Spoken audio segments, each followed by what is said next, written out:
from the oil and gas side, I wanted to have you kind of just summarize from your experiences the processes and procedures in place that are used in drilling, like in the oil and gas industry, and kind of what defines that. Like, what are the differences when we say oil versus gas? Yeah, no problem. I'll try and keep it as sort of conceptually based as I can, because again, I want to make sure your audience doesn't get lost at this point. But so I'll kind of go through the process. So you have folks that work in geology. So geologists. All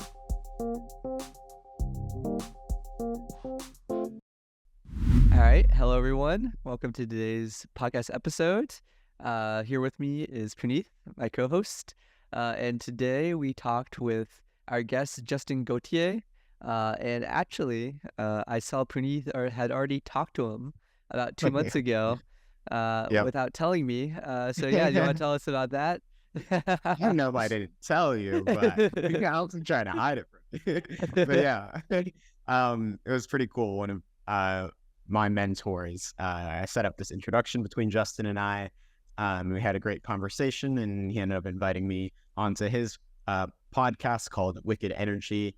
He's in the oil and gas space. And so in our episode a couple of months ago, you can find it on Spotify or Apple. But yeah, we basically didn't really dive too much into the oil and gas space, but really just kind of discussed the versatility of the field of material science and engineering. I just brought more of my perspective and what I've been able to share with this podcast, as well as, you know, the power of networking, career development, etc. So just a really cool conversation we had there. And then, you know, now we're finally bringing Justin onto our show to kind of address, you know, the general perception, and maybe there's a stigma around the oil and gas industry. And he's in it, right? So we wanted to share his perspective and just invite that discussion more and more.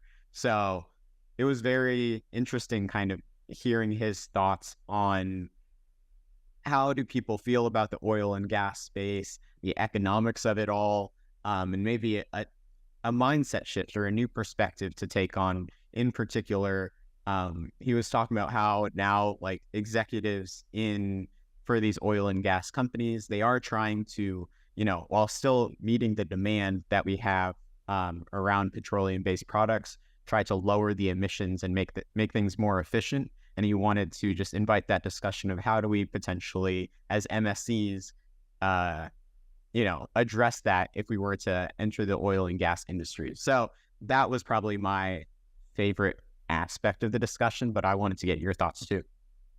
Yeah, I think Justin himself is also very interesting.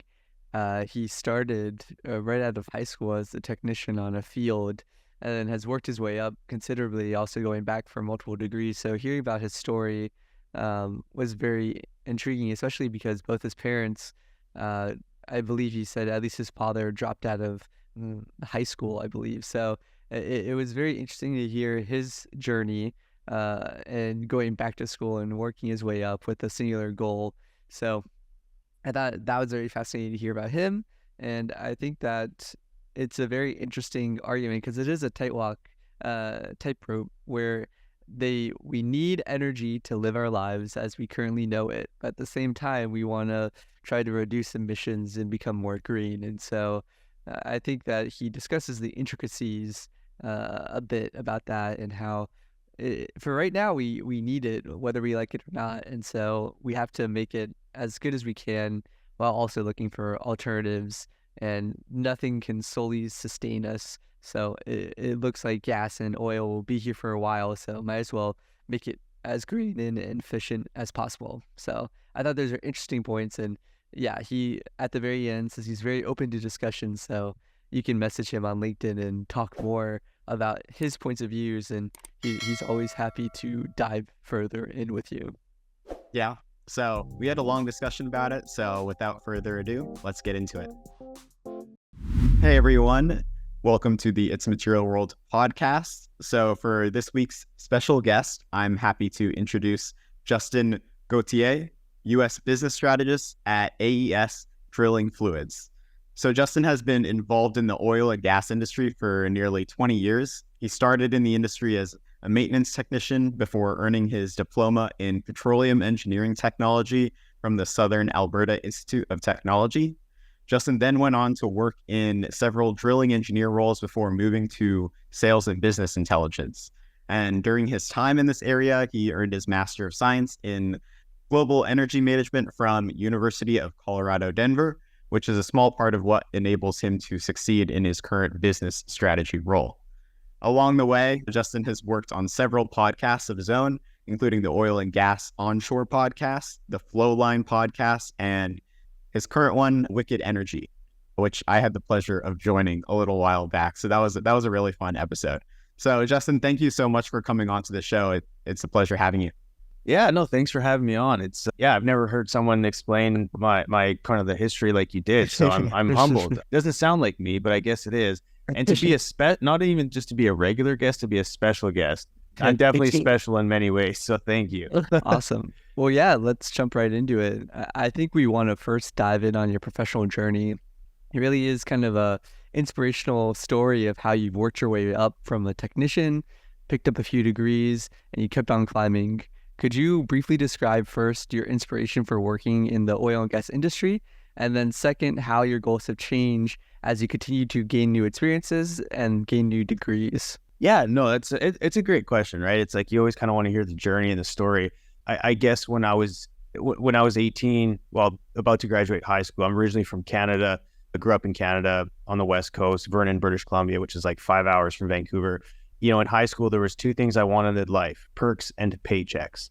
And so my cousin was selling wellheads for a company called FMC. And for those who aren't familiar with oil and gas, when you drill a well for oil or gas, you have what's called a wellhead. And so on the surface, where just like the surface, the ground level, there's a thing called a wellhead. And it's a piece of metal equipment that stands on top of the well to control flow of water, oil, and gas. So anyway, my cousin was selling that piece of equipment in Calgary, Alberta, which is like the heart of the Canadian oil field. And he always was talking about how he gets to go entertain clients and gets to go golfing and all these fancy trips. I'm like, man, get me a job. This sounds like I'm doing this in high school for no money. I could do when I graduate for lots of money. Sign me up. And so he basically told me, well, it took me 10 plus years to get in this role that I'm at. Pump your brakes, kid. You need to actually get your hands dirty and go work on a rig and see if you're cut out for this oil field stuff. And I was like, yeah, it sounds easy. So anyway, yeah, the inspiration was essentially seeing someone make a lot of money to party. And I was like, I'm not going back to school. Like, I just want to have a good time, make good money, and enjoy life and, experience all the finer things that the oil field has to offer. Anyway, so that's kind of what got started. So I graduated high school, and then he kind of pointed me in the direction of going and working on drilling rigs as a rig hand. And so that's kind of how it started. I was inspired by the lavish life, but then ultimately kind of followed his path as working in the field, as they say, on a drilling rig in very remote locations for a few years before realizing I don't want to do that and I want to go back to school. But that's ultimately how it started, is just not really knowing what the hell I wanted to do. And I knew I was good at socializing, so I was like, why not get in the oil field? And so, but obviously kind of had to pay my dues in the field, doing the labor, getting my hands dirty, and understanding the fundamentals of what it takes to actually drill for oil and gas. You've been a lot of dudes for sure. That's like respect for doing the whole thing, and like continuing to climb the ranks. I'm curious how your investment in education, getting your degrees, what was the rationale behind doing so? And do you anticipate continuing to do that? Or like, you're in a business strategy role. So my first thought was MBA potentially, but I wanted to get your thoughts on that as well. Yeah, no, it's a good question. And honestly, I come from a family who doesn't have any post-secondary education. My dad barely I don't think, actually, no, he dropped out of school in grade 7. And then my mom, she graduated high school from a small farm town in Canada. And then ultimately, she might have got a few certificates here and there. But I say all that to say is, like, when I was growing up, my parents owned their own business and they did very well. We were never held back by, any limitations aside from, just, typical things like not enough, just we were set up well. We could do the things, and I experienced life, at a high degree of enjoyment growing up. And so I never thought going to college or anything was necessary. And then on top of that, the way the traditional school system is set up is not for people like me.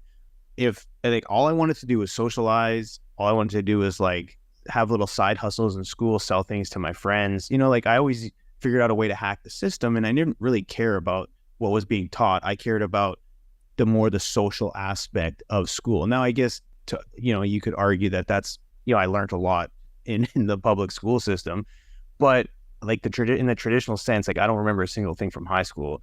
But but in saying that, I realize that there are certain things that can be applied that you learn in formal educating settings, like college and grad school. And so for me, it was important that I actually had some years of real life experience before realizing in order for me to reach my career goals, I could either take the long path and work my way up in the field and ultimately get to where I want to go. But there's certain levels of credentials that you need to advance into certain roles. And I wanted to be like on a high, like an executive level business person for a large company. And I knew I had to go back to school. Actually, I remember being on a rig and we were drilling a well for Petro-Canada, which is one of the larger oil and gas companies in Canada. And I always tried to figure out like who was the top guy, like in the room or in the area. And this gentleman was walking around with blue jeans, a shirt, and a white hard hat that was never dirty. And he was the boss. And I was like, so I just went up to him and I was like, how do I get your job? And he was like, you're like the lowest guy on the totem pole. Like you've got a few years to go. And I said, well, what's the fastest way to get there? And I don't encourage shortcuts because shortcuts always lead to bad decisions. Okay. But I was like, there's got to be a faster path that I can still learn and do a good job. And he's like, then you better just go back to school and not worry about this rig life. Because if you ever want to get into the office downtown Calgary, you're going to have to go back to school. And I was like, okay, well, so what do I do? And he said, well, do petroleum engineering at this tech school. And so that's what I was like, okay, well, I don't want to go to school, but if that's going to get me to where I want to go, then I'll just bite the bullet and do it.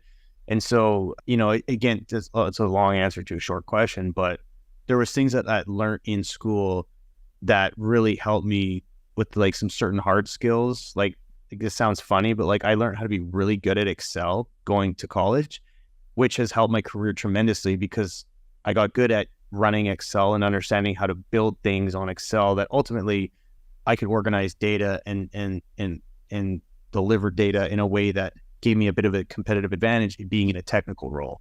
So that was super helpful.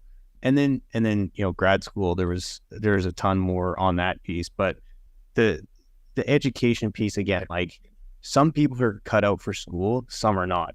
I had to work my ass off to get decent grades. Nothing came easy, but because I worked hard, again, this is that mental toughness that you develop over time to overcome things that you're not good at. For sure. And I feel like there's an element of self-discipline that you learn in school as well, 100%.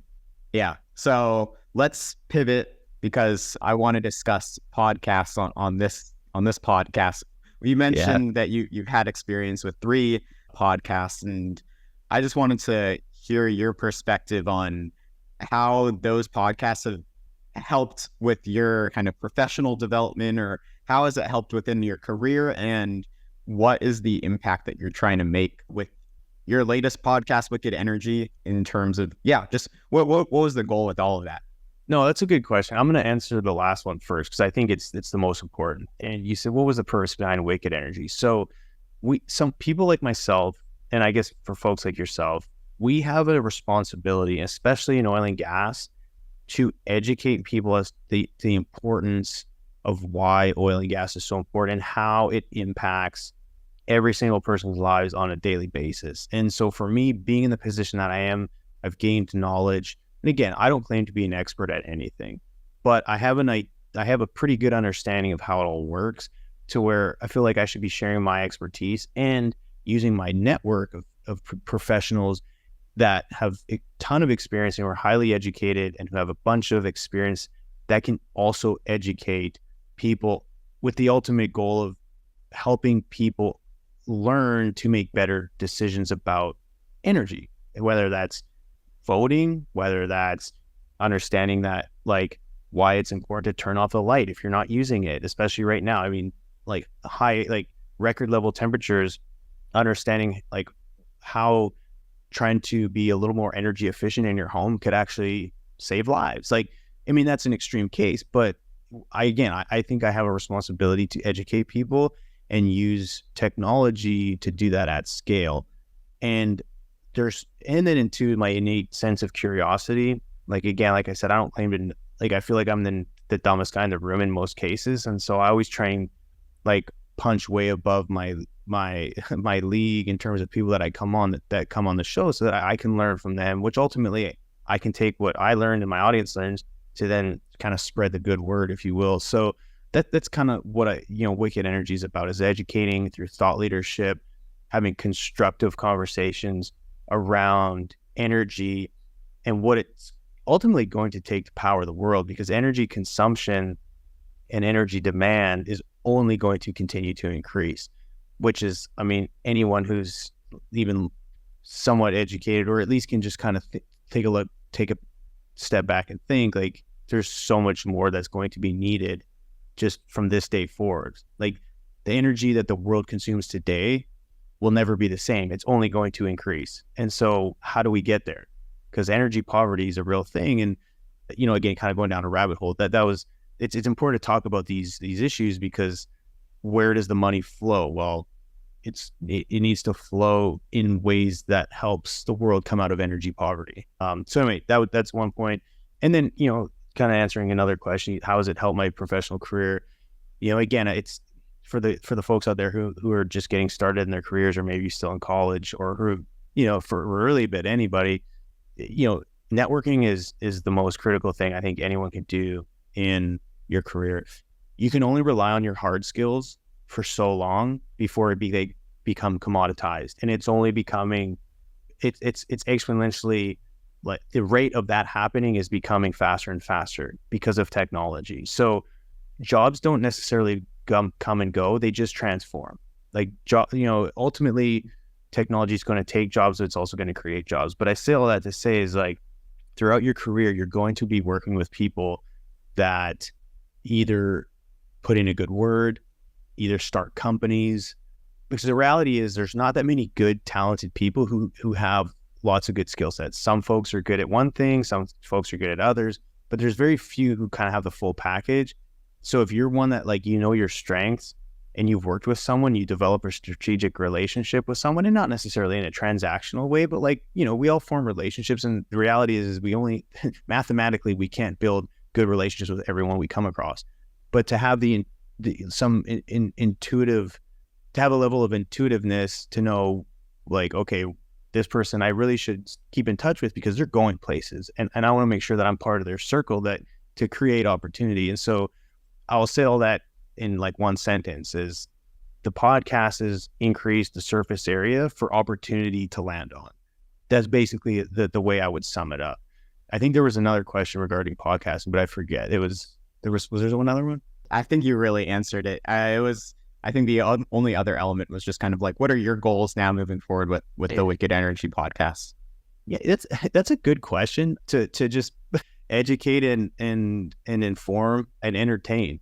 Yeah, at scale. If the goal is to just get it in front of as many people as possible, and have some of the best minds in the energy industry come on the podcast, so we can have good conversations, but fun, lighthearted conversations, to where people are like, wow, like, I need to start following this person because they're putting us some very valuable information, and I want to learn something. And so it's just to have good conversations with the best people in the world in energy.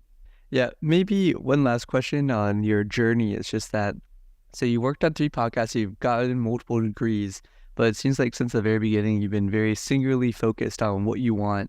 You knew your goal when you were in high school almost. I guess maybe for people who are starting to transition and have similar goals of, like, knowing what they do, how would you tell them when to move on, being like, okay, I've done as much as I can in this role, let's try to push me to something else, like going back to school or starting a new podcast to push me to that next level to get to my goal? I would say self-awareness, knowing yourself, learning about yourself and what drives you and what brings happiness. At the end of the day, chase happiness, not money, and go with your gut. Your gut will always lead you in the right direction. And try not to basically plug your ears and only listen to the people who have your best interest. I think that's so important, and surround yourself with good people who are extremely growth minded. If you come up with an idea and someone sort of verbally undresses you in front of people, get rid of that person. Like it's in it. And if it's your mom, well, you start distancing yourself from your mom. Because at the end of the day, it's and again, you're going to be faced with tougher and tougher decisions as you move along in life. But at the end of the day, it's like you just have to close your eyes and be like, is this a hell yeah or a hell no? And if it's a hell yeah, your gut's telling you like, I don't know what's on the other side of this, but it's something's telling me to go there and try it or do it. And the younger you are, exploit risk and don't minimize it. Like take as much human possible risk as you can handle, because that's where you're going to learn and that's where you're going to grow the most. Most people, again, they feel like, okay, graduate high school, get a degree, get a job, and then I got to be at this sort of place in life by the time I'm 30. It doesn't matter. That was built on the fundamental thought that you were only going to live till you were 70. Now with modern science, in modern medicine, you might live till you're 120. So take the first 10 or 15 years out of high school and just taste everything and exploit as much possible risk as you can, because the last thing you want to do in life is look back and be like, fuck, I should have done that. I should have taken the risk. Because in the grand scheme of things, you'll never know the alternative. So every decision you make is the right decision, because you'll never know what the alternative was to begin with. So maybe you decided to do something and it didn't turn out great. And I'm not going to be here sit cliche and be like, oh, well, every loss is an opportunity to learn. Yeah. But I mean, the reality is if you decide to do something and you go do it, well, the alternative might have been you stayed at home and you walked outside, broke your leg and cracked your head open on your steps, and then you died, or you got hit by a bus. Like, you really don't know what the alternative is. So it's like every decision you make is the right decision. So again, it was kind of a long answer, but it's again, like being, and again, I'm assuming your audience is fairly young. Do something, like do shit that scares you, and do things that you'll never do if you have a family and kids and people that are relying on you for their lives. Because if you don't have any dependents right now, like you'll be able to survive anything. And so just try as much stuff as you possibly can and it'll all work out.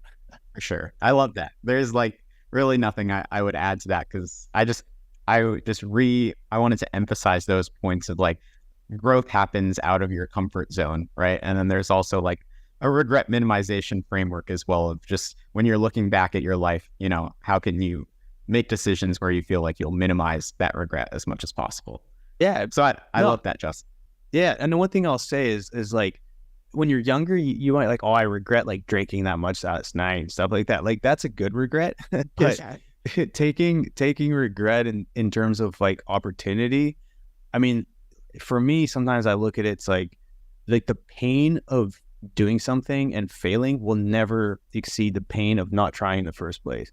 Because if you, again, as you look back when you're elderly and there's all these things that you passed up, because you'll never be able to get those again, it'll just eat at you. But if you look back and like, well, I tried that and it got landed on my face, and then, oh, that was cool because look what happened after that. Like, I don't know anyone who's done something where it's a complete disaster that didn't come out of it on the other end stronger, more intelligent, wiser, more skills, right? And so again, like, and it comes down to fear setting too, which is a whole nother topic. Yeah. If like the worst case scenario, unless you're putting your life at risk because you're jumping out of an airplane or something, then and that's different. But the reality is like, it's not really going to be that bad. And you almost kind of have to play through it in your head. Like, what's the worst thing that can happen? Okay, you lose a little money. Okay, what then? Okay, well then I have to move back in with my parents. Okay, so what?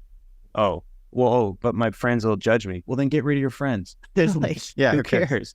I love that. Yeah, that's something that I constantly think about. So I'm glad you brought it up on the podcast. Yeah. But I wanted to now kind of get more into the oil and gas industry, and later on we can get back into just general life advice, which is always a favorite topic of mine. But from the oil and gas side, I wanted to have you kind of just summarize from your experiences the processes and procedures in place that are used in drilling, like in the oil and gas industry, and kind of what defines that, like what are the differences when we say oil versus gas?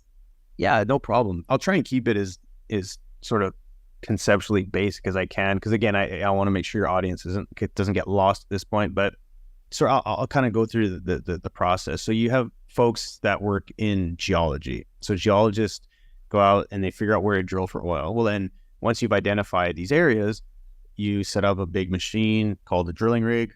You set it up on the ground, and ultimately it drills down. It's a bunch of pipes that get stacked on top of each other. They drill down, and then once you get to what's called a reservoir, so underground, think of it as a big sponge. There's a big sponge that carries, millions and millions and millions of barrels of oil or gas and water. So ultimately a reservoir, again, the sponge that you're drilling through or that you drill into to get oil and gas, there's always going to be different elements. And so think oil, water, and gas. So whenever you drill for something, that's ultimately what you're getting to. Ideally, you want oil and gas. Both are different molecules and made up of different things. But again, oil is that black liquid, tarry stuff, and then gas is a gas. And once you bring your drilling rig onto the ground and then you drill down, you might drill 10, 15, 20, 25,000 feet into the earth. And then once you get there, typically you come on, once your drilling is done, you put casing in the hole. So think of it as like a metal straw, right? Because if you drill, I think if you're on a beach, right, and you're trying to like dig to China. I don't know if you guys ever did that. Like your parents like, keep digging, you're gonna dig to China. Yep. I never got to China, but I felt like I got close. What's gonna happen when you keep digging is it kind of wants to fall in on itself, right?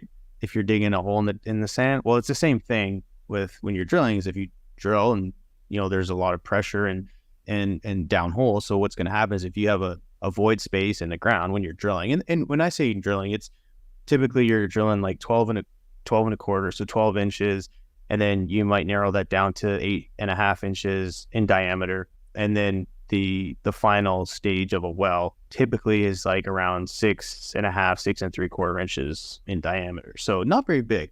And then you'll put the metal straw down there to keep the hole from falling in. That's important, right? Because if the hole falls in, well, then all the oil and the gas that's coming out of the ground is going to not be able to come out. So that's a big problem. So ultimately you drill down there, and then once you get that, once you have the well in place, how are you going to get the oil and gas out? Well, and nowadays, I'm sure if people have ever looked at or have heard is they call hydraulic fracturing. So the oil and the gas is caught up in this rock that's very porous, but it's not permeable, meaning it's got the sponge has a lot of holes, but the holes in the sponge are not connected. So if you've got all these little bubbles of oil and gas sitting that aren't connected, they're not going to want to freely flow up the straw onto the ground, well, not onto the ground, but into pipelines.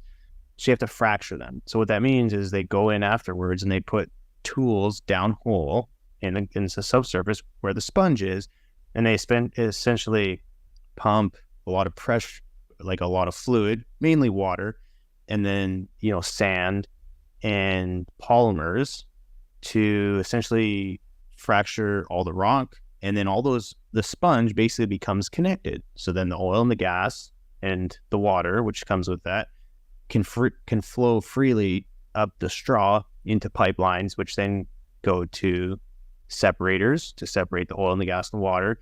And then they take the oil and the gas and they bring it to refineries and so on and so forth. So that's kind of the life cycle. Is you find the sponge with the oil and gas, you drill into the sponge, you fracture the sponge can then free flow liquids and gas up the straw, and then that gets shipped to other parts in like different, that would be going downstream. Upstream is the drilling and the extraction, and then downstream would be where all the oil and gas goes to like those big, they look like metal worlds with like stacks and pipes and all these things. That's essentially taking the raw hydrocarbon and the fossils fuel, I guess, then and separating it to then, it separates into gasoline, it gets separated into like all these different molecules that get then used in everyday life. Hopefully that answers the question. Yeah, no, that was really great. I'm curious to know your thoughts on the general public's feelings towards the oil and gas industry. I know you're describing basically fracking is somewhat controversial in the past year. So how do you feel that there's Yeah. a stigma against this industry, and what would you say about that? No, that's something that we've faced for a long time. It's unfortunate. However, I think we've done it to ourselves.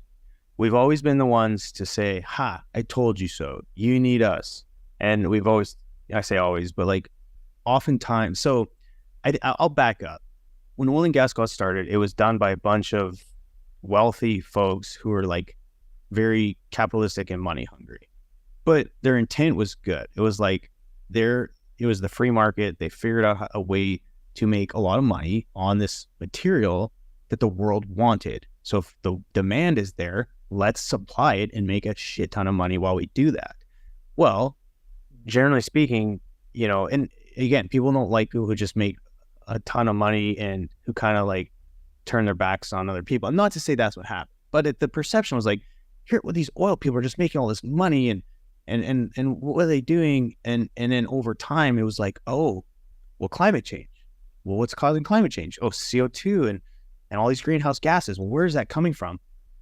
It's the oil companies. Like they're creating all these gases and what's happening and like shame on them. They're making all this money, but yet they don't care about anything except for like making money, and they don't care about the environment. And so it's like, oh, and so that's kind of been again the perception that oil companies, they make a lot of money and they don't care about the environment, and it's death and destruction. And then of course, we have Macondo, which was that big BP blowout. The oil and gas industry had a failure, which we fully admit, that caused a lot of issues in the Gulf of Mexico. And so then it was like, see, you're making all this money, you're polluting the earth, and then you had this big issue offshore. People passed away, and rest in peace to those, and all this oil's in the water, and all the birds are dying, and all the birds are getting stuck in the oil, and then this and that, and then it's like, oh my goodness, okay, well, we got to stop this. Like they're polluting the earth, they're making too much money, and then everyone, like the world, the ice caps are melting, and it's because of the oil and gas companies.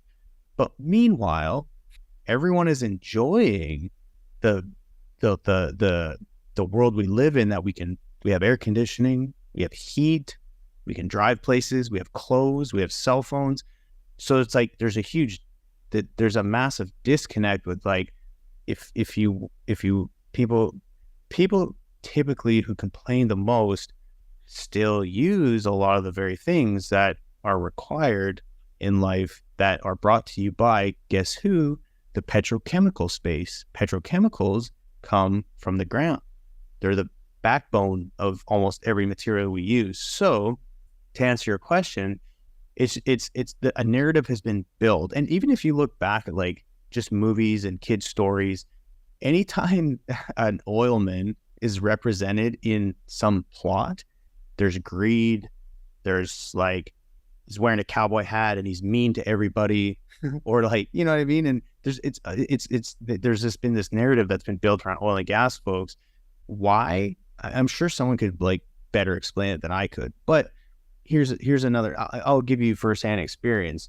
Is I went from Calgary to Pennsylvania in 2010, and what happened in 2010 is something that is known as the start of the shale revolution.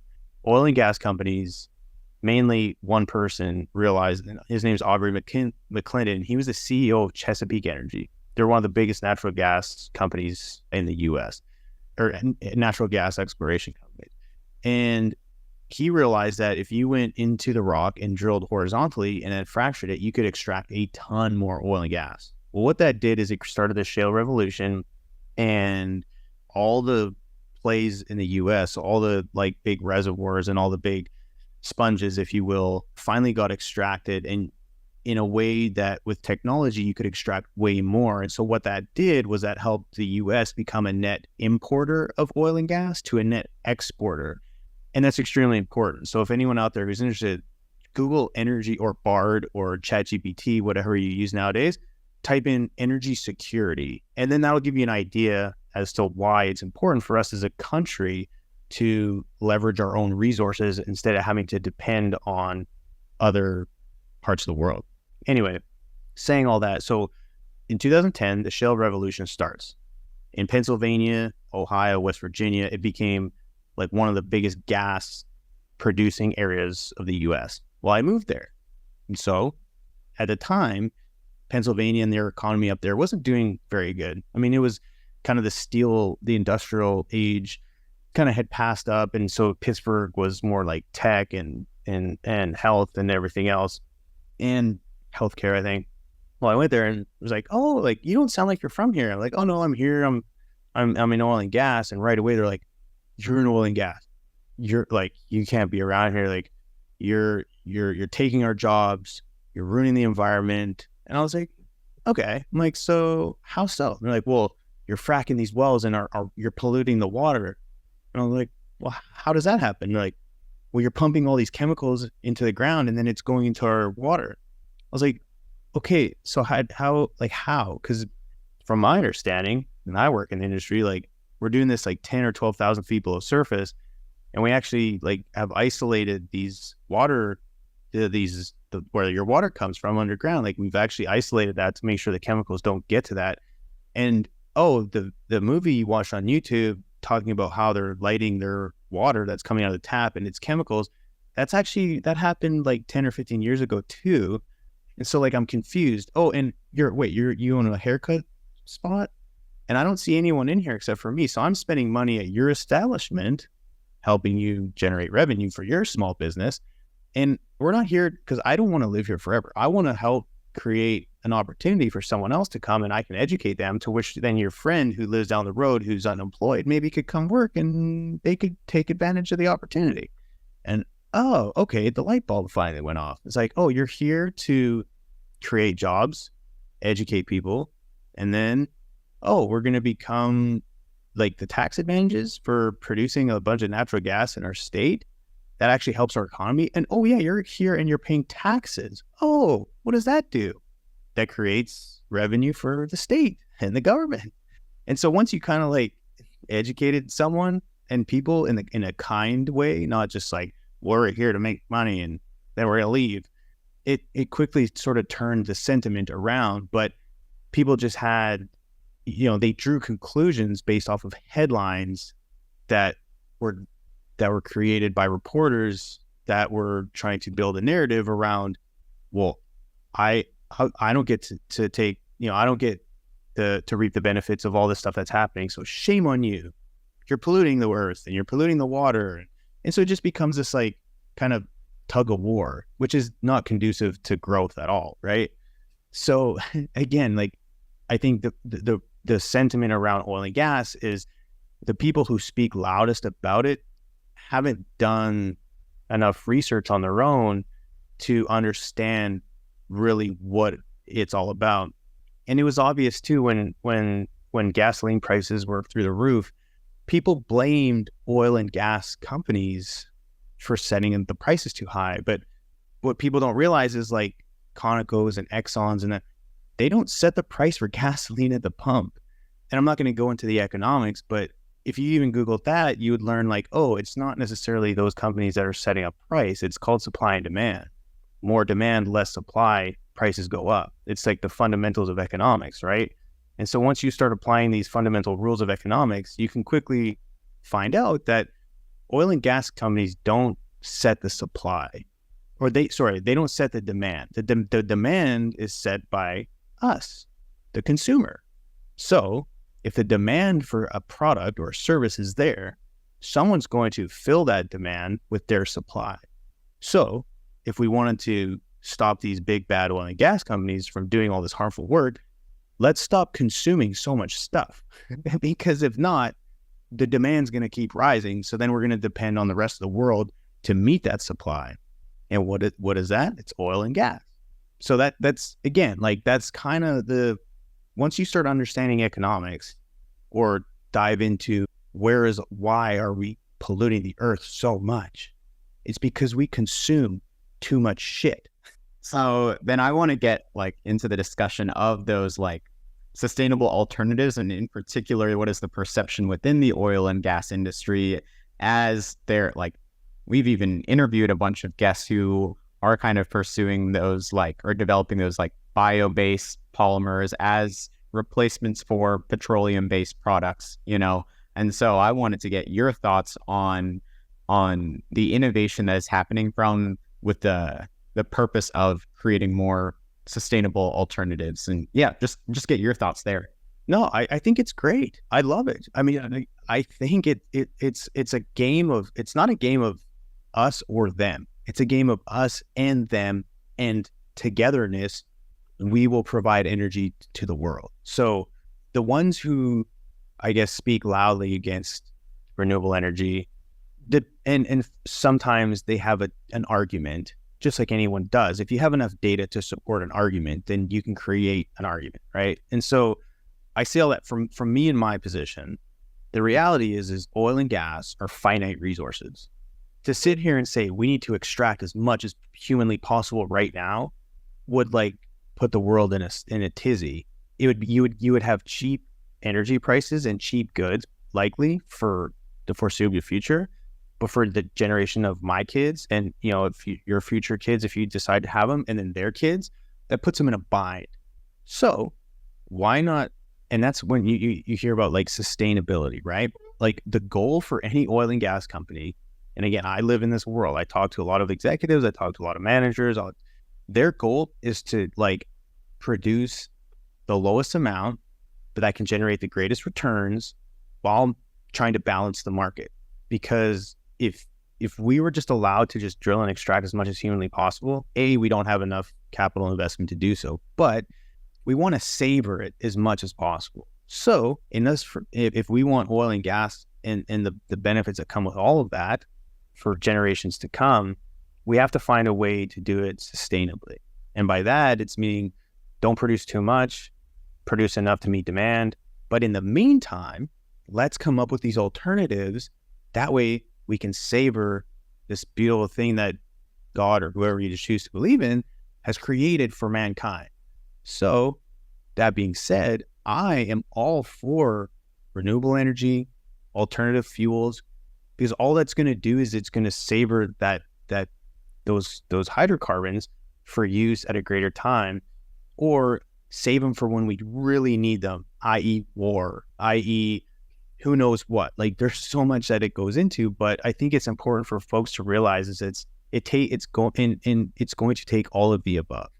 We right now, I think like 60 or 70% of the world has access to electricity, which is not enough. We need the entire planet to have access to electricity. How are we going to get there? It's not just going to be like oil and gas cannot solve all the world's problems. Solar and wind cannot solve all the world's problems. Nuclear, debatable from a power generation perspective. I think nuclear has a great future. Hydropower, I mean, any type of power, it's going to take all of it. So my answer is such that, and then we've done this, I think, extremely well. If you look at a lot of oil and gas companies, they're trying to lower their emissions as much as possible without jeopardizing their ability to produce oil and gas. And so we're doing our best, and not because everyone's saying you have to, it's the right thing to do. Most CEOs at oil and gas companies are aware that producing oil and gas, there's a carbon and greenhouse gas emissions associated with doing so, but so is mining for the materials that are used in solar panels. Everything produced, there's a trade-off to everything, right? There's those negative externalities that come with producing anything. There's an energy input that's required to manufacture anything. And again, the more that we consume, the more manufacturing that needs to be done. And if you look at a lot of these rare earth elements that are required and that go into a lot of these products that we use on a daily basis, they come from parts of the world that don't think the same as we do in the US, i.e. China. It's again, that's another topic, but in saying all of that, I think it's important for folks to do their own research and have a sense of curiosity to dive a little deeper and look at things holistically. So from my perspective, it's extremely important. Like I would love to have I would love nothing more than to have solar on my house that could generate enough electricity that could power my house. Then I'd have a Tesla Powerwall or a battery, or one that's in my garage to save the energy when I'm not needing it. That could plug into, then I could plug in my electric vehicle. Like I actually think that's super cool. I know a lot of oil and gas folks who love their Teslas. You know what I mean? Like we're not like anti-V, but understanding the amount of work, energy, and material that goes into building this infrastructure and this technology and these tools and everything that we want requires mining. Everything comes from the earth at the end of the day. Like, we don't just like make things out of thin air. Like, they come from materials and elements of the earth, and we need to savor these elements. Just like, you know, if we just produce as many solar panels as we needed to power the earth, we would run out, and that would be bad. So I say all that to say is, like, we need a little bit of everything to accomplish the goals that we have set for ourselves, which should be getting every single person in the world out of energy poverty. Because once they have access to electricity and they have access to clean water, then the health of the earth can improve. And there may be associated greenhouse gases that come along with that. Because when you look at like third world countries coming out of energy poverty, their energy demand goes up a lot. And the energy demand, i.e., that goes into GDP, because there's like a direct correlation with energy demand and GDP. And if for folks out there who love science, check out, there's a theory called the environmental Kuznets curve. And that is essentially, it's a hypothesis that is used to describe when like countries or large like continents or whatever, once their level of care for the environment is extremely low when they're trying to get to a point of being like first world. And then once they get there, then they realize, oh my goodness, now we need to go the other way. So then their emissions go down. And so that's the US has experienced that, is like, as we were coming out of the Industrial Revolution, we were emitting. Once we got to a point, I was like, aha, wait, we love our lifestyle now because we can enjoy the finer things of life. But now we need to start caring for the environment. So let's go the other way. So then you have all these smart people who got to experience all the finer things of life, and they have schools and they're educated and they've got running water and fancy buildings, and now they don't have to worry about like where their next meal's coming from, because now they can just Uber eat something, and all that brain power can now be used to solving the world's problems. And so if you look at the US, our actual our emissions intensity has gone down, I think, since like 2004 or 5. So we're actually emitting a lot less than we used to, but our energy demand's gone up. Why? Because we've become a lot more energy efficient. So if we can get everyone out of energy poverty, get everyone super smart and be able to live in fancy houses and work out of nice buildings, then everyone can work on the world's problems. But right now we've only tapped into a small percent of the global talent pool. Why? Because there's people who are trying to freaking figure out how to feed their kids on a dirt floor. That's the problem. As a podcast geared specifically for MSE, maybe quickly you can just talk about what is our role in that problem statement you just provided. What on the maybe energy industry needs the most of these like fundamental changes in the materials or ways that we look at the problem to be either A, more efficient, like you're saying, or B, more sustainable? No, that's a fantastic question. And that's, Puneet asked that or mentioned that was going to be a question. At the end of the day, when you look at sort of the basics of oil and gas, a lot of what happens is it's a lot of movement of the material, oil, gas, and water, goes through pipeline. One of the big challenges is the materials that gets used for these pipelines, because you have things like corrosion, you have things like wear, abrasion, which ultimately degrade the material that a lot of these fluids and gases flow through. So like the pipeline industry, major demand for good material science folks. And then that's just one side of it. You look at, again, the mining side of it, material science, and on the mining side is important, because like up in Canada, they do a lot of mining for oil and gas. You look at like, there's so much equipment that gets used. And because oil and gas extraction and production is so capital intensive, is because the amount of equipment that's used. And the reason there's so much equipment that's used, because there's so much wear and tear on equipment, on moving parts, on just like again, you look at, like I was talking about, a drilling rig to drill. It's basically an iron jungle, and you're beating the living crap out of it 24 hours a day, 7 days a week, 365 days a year. Like, this equipment doesn't take time off, and it's not very automated. And we're somewhat slow to adopt technology to where we don't have predictive analysis to know when something's going to break. We beat the shit out of it until it breaks, and then we have to replace it. So if there's a bunch of smart folks out there who understand material, who understand mechanics, who understand physics, chemistry, there's a massive gap to fill, because a lot of the folks that are good at that stuff are now exiting the industry.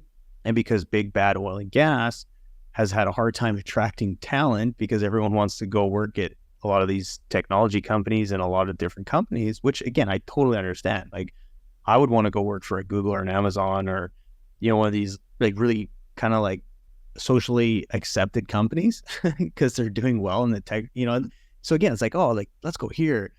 The reality is, because of that, now we're seeing a huge, like a drawback in our talent pool. So tons of opportunities for folks that are younger that to get into something like that. And so to answer your question, is like, whether it's the pipeline industry, whether it's even working for like, on the refining side, because everything that comes out of the ground has to be refined to make products that can then be sold to the medical industry and to the cell phone companies and all these places, all these companies that manufacture goods. There's a lot of moving parts and a lot of moving chemicals and gases and everything else. So like literally, like anywhere in the value chain in oil and gas, there's physical parts and those physical parts are extremely expensive, and everyone does as much as they possibly can to limit the degradation of these parts. Now, if someone was to reach out to me and get a little more, because again, I'm like brushing an extremely broad stroke, right? I'm not saying like this exact company and this exact part of oil and gas like needs people, like everywhere needs people. So again, like I couldn't imagine how many jobs are needed to fill material science and just folks to be able to understand materials and how to limit the degradation of these materials that get used every single day. Yeah, I really appreciate that answer, because, this is just one of the other industries that we're talking about where materials engineers can make an impact, and having you on the show kind of presents like, oh, here are maybe some of the gaps in the current industry that MSEs can help fill. So I appreciate that input, as well as just your entire perspective on all of this. Yeah. And one thing I do want to mention is like, everyone wants to make an impact, right? Like at the end of the day, like it's our core belief that like we want to make the world a better place. Providing energy to the world and being part of that ecosystem, to me, is extremely impactful. And so for folks out there who like, we need to get to net zero. We need to stop carbon emitting. We need to, and again, we do, like we really need to do that. Why not make an impact in the world's biggest consumable product, which is oil and gas? You know what I mean? Like, to me, I'm like, if you really want to make an impact, join the party and like help us figure out how to do this a lot safer, a lot cleaner, and a lot better. Because the reality is, if you look at you look at the International Energy Agency, you look at all these agencies, and you look at the demand for oil and gas, it's only going to keep rising. There's debate about the peak oil demand coming up in the next 5 to 10 years, but that goalpost has been moved every year, further and further and further. So if you really want to make an impact, get into oil and gas and make an impact, because the reality is it's not going anywhere. You know what I mean?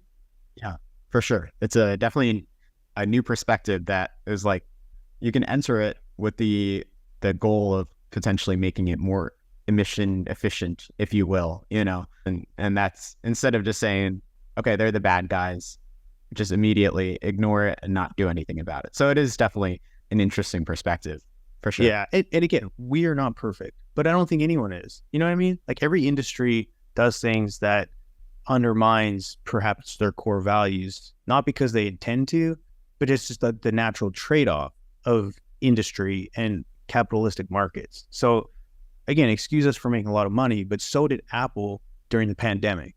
And you know what I mean? Like, it happens. You're in the business to create value for shareholders, and shareholders want money. So I guess on another note, we would just love to kind of wrap up this episode with going back to your kind of just life advice regarding striking a balance, specifically from the professional side. We would love to hear your advice to, as you said, we have a younger audience of students and early career professionals. How do you strike a balance between kind of acquiring specialized expertise specifically maybe in the oil and gas industry you can talk to, while also cultivating a broader skill set that allows for that versatility and adaptability, because this industry seems to be constantly evolving and there's a lot of moving parts. I would say it's taken years, honestly. Like I feel like now in my career, I get up and I get to do things. I don't get up and I don't have to do things, but the balance now is a lot better than it was. I ate dirt for years, like not literally, you know what I mean? But like I sacrificed a lot. And so I think when you look at your life, you can't think of it on a micro scale. You can't think like, is today balanced? Like, am I going to have 4 hours for family? Am I going to have 4 hours for work? Am I going to have 4 hours to work out? You know what I mean? Like you can't. So I say all that to say is when you look at things in the macro, are you fairly balanced? Have you given enough time over the last 6 months to commit to like meaningful relationships? Have you given time for your health? Have you given? And so my answer is such that you work hard, you sacrifice in the early years to be able to have somewhat of a balance. My balance, some days I have no balance. Some days it's all work, like nothing. And some days it's like mostly family and some work. And then some days is none of that. And so if you look at it in the micro and then you judge yourself because and you are hard on yourself, it's miserable. But striking a balance happens in the macro. When I'm 80 and 90 years old, will I look back and say, I gave enough time to my family. I gave enough time to my work. I gave enough time for my self-care. And hopefully I can say, yeah, there was years where like something was more important than others. And then there was years where I committed myself fully and I put that stuff on the back burner. So I think it's like, don't be too hard on yourself. Lead with your gut, lead with kindness, and like let your heart do the talking. You know what I mean? And don't let the judgment of others dictate your decisions. That's a big one. Yeah. Because everyone else sucks too. Yeah, nobody's perfect. And there's even an aspect of just being mindful, like without self-judgment too, just being kind of aware of how you're feeling, how their circumstances make you feel, and then just kind of acting accordingly without that self-judgment as well. Yeah. No, and then people are like, well, how do you get confident and how do you do this and that? Because I don't care what others think of me. Because every day I try and do the right thing. You know what I mean? And it's like I go to bed at night so happy and without any stress is because I know every day I work hard and I do the right thing. I don't take shortcuts. I try and make the best decisions I can, but I don't really care what anyone thinks of me. Like too many people care what other people think. And that I think is a big problem. For sure. Well, first of all, just thank you so much for joining the podcast today. It was really, really interesting to hear your perspective and addressing the stigma around the oil and gas industry. So thank you again. And yeah, it was an absolute pleasure. Thank you guys. No, and for the listeners out there, look, hopefully you're not going to tune out now to the podcast, but I really encourage you to do a little Googling. Honestly, Bard and ChatGPT, like if you ask questions, like they do a fairly good job. I use them a lot more than Google now. But the point I'm making is like if you want quick access to like somewhat decent, good information, some of it's biased, but like just dig around. Or if you have any questions, hit me up on LinkedIn. That's where I spend most of my time. I try and provide a lot of good content out there. So if anyone out there is, or even wants to like argue some of the points I made, I think that's good. Debate, constructive debate with good intent is actually super healthy. So if you completely disagree with something I said today, please reach out and let's talk about it. Or maybe we can come on a show and have a debate. I don't know. But I think that's good for society is to like have healthy debate. Not like the shit you see on CNN or Fox. Okay. That's not healthy debate, but real good debate. Yeah. I appreciate that you kind of invite that discussion. I think that more of that type of discussion needs to be had. So right. We'll put one last thing I do want to say. I know you're probably I'm burning up time, but it's always important to consider what you don't know rather than thinking what you know is absolute truth. Just remember that. Right. Awesome. So we'll put your LinkedIn profile in our show notes in the description below so people can reach out to you and have that discussion. Excellent. I encourage it. Thank you so much. Thank you. As a materials engineer, we can make an impact in nearly every single industry. But with that versatility comes a lot of different options to choose from. So if you have no idea which industry or position is right for you, believe me, you're not alone. I been there, done that. But just for a moment, imagine narrowing down your ideal role and company by the end of this week. Imagine being able to secure your dream job offer without having to apply to hundreds of job openings. Our online course, MSE Academy, includes video testimonials, resumes, interview prep, and mentorship from materials engineers who have been in your shoes. We also connect our members with companies and industry professionals in our expansive network to help accelerate your job search as much as possible. To learn more and get started, simply click the link in the description below. And if you enroll within the next 24 hours, we'll add 3 bonus career development resources. I hope to see you there.